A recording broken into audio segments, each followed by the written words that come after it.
Hello friends, இந்த வீடியோவில் என்ன பார்க்க போகிறோன்னா இன்ஜின் ரூம் ப்ளோயர் ப்ராப்ளம் ஆயிடுச்சு. இந்த ப்ளோயர் எதுக்குன்னு பார்த்தீங்கன்னா, இன்ஜின் ரூமில் டெம்பரேச்சர் ஹையாக இருக்கும். ஸோ வெளியில் இருக்க ஏரை சக் பண்ணி உள்ளே கொடுக்கும். இப்படி பண்ணுறனால இன்ஜின் ரூமில் டெம்பரேச்சர் குறையும். எங்கள் கெஸ் படி பியரிங் காலியாக இருக்கும்னு தோணுது. முதல்ல மேலே இருக்க பிளேடும் மோட்டரும் கழட்டணும். இதுக்காக ஒரு மெக்கானிசம் யூஸ் பண்ணி சென்டரில் ப்ரெஷர் கொடுத்து 2 சைட்லேயும் கொஞ்சம் கொஞ்சமாக டைட் பண்ணி வெளியில் எடுக்க போகிறோம். பிளேடும் மோட்டரும் தனியாக பிரித்தாச்சு. இதுக்கப்புறம் மோட்டரை தனியாக கீழே கழட்டி வச்சாதான் வேலை பார்க்க முடியும். அதுக்காக க்ரெயின் யூஸ் பண்ணுறோம்.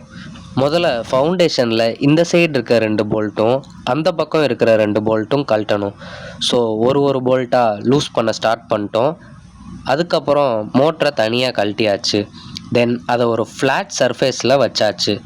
இப்போ பார்க்குற பிளேஸ்லேருந்து தான் கழட்டி கீழே வச்சுருக்கோம்.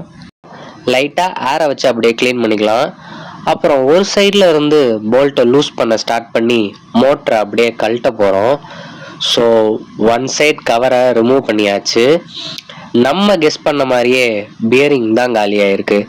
நீங்களே வீடியோவில் பார்ப்பீங்க எப்படி டேமேஜ் ஆகிருக்குன்னு. அப்புறம் இன்னொரு பக்கம் இருக்கிற கவரையும் அப்படியே ரோட்டாரோட வெளியில் எடுக்க போகிறோம். ரோட்டார் ரொம்ப ஹெவியாக இருக்கும். அதை வைண்டிங்கில் படாமல் எடுக்கணும், இல்லைனா ஃபுல் மோட்டரையும் தூக்கி தான் போடணும். அண்ட் ரோட்டாரை அப்படியே ஒரு வுட்டு மேலே நிற்க வச்சாச்சு. அதை அப்படியே ஜின்க் ராட் வச்சு அடித்து வெளியில் எடுக்கிறோம். ஸோ மொத்தமாக டிஸ்மேண்டில் பண்ணி ரோட்டரை வெளியில் வச்சிட்டோம். அப்புறம் ஒரு பியரிங்கையும் ஒன்றா கழட்டி கீழே வைக்க போகிறோம். இப்போ நீங்கள் பார்க்குறது தான் ஸ்டேட்டர். இதில் தான் வைண்டிங் எல்லாத்தையும் காயில் பண்ணி வச்சுருப்போம்.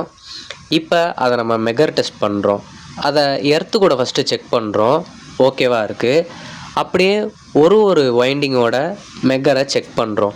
மெகர் ரீடிங் எல்லா வைண்டிங்லேயுமே ஓகேவாக இருக்குது. அடுத்து அப்படியே ஸ்டேட்டரை க்ளீன் பண்ண போகிறோம். இதுதான் எலக்ட்ரோசால்வ். இது மோஸ்ட்லி இருக்கிற எல்லா கார்பன் டஸ்ட்டு, க்ரீஸு, டர்ட் எல்லாத்தையுமே ரிமூவ் பண்ணிடும். அண்ட் ஃபாஸ்ட் ட்ரையிங்கும் கூட. ஸோ இதுதான் மோஸ்ட்லி எல்லா ஷிப்லேயுமே யூஸ் பண்ணுவாங்க. அப்படியே அந்த வைண்டிங் எல்லாத்தையுமே ஹீட்டிங் லேம்பை வச்சு ஹீட் பண்ணிக்கிறோம், உள்ளே இருக்க மாய்ஸ்சரை ரிமூவ் பண்ணுறதுக்காக.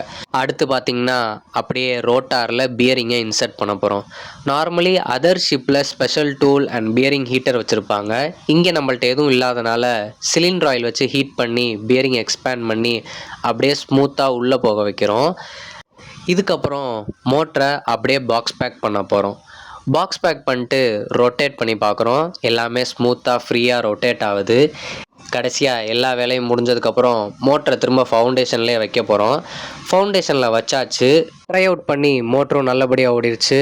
ஓகே ஃப்ரெண்ட்ஸ், நெக்ஸ்ட் வீடியோவில் பார்ப்போம். பாய்.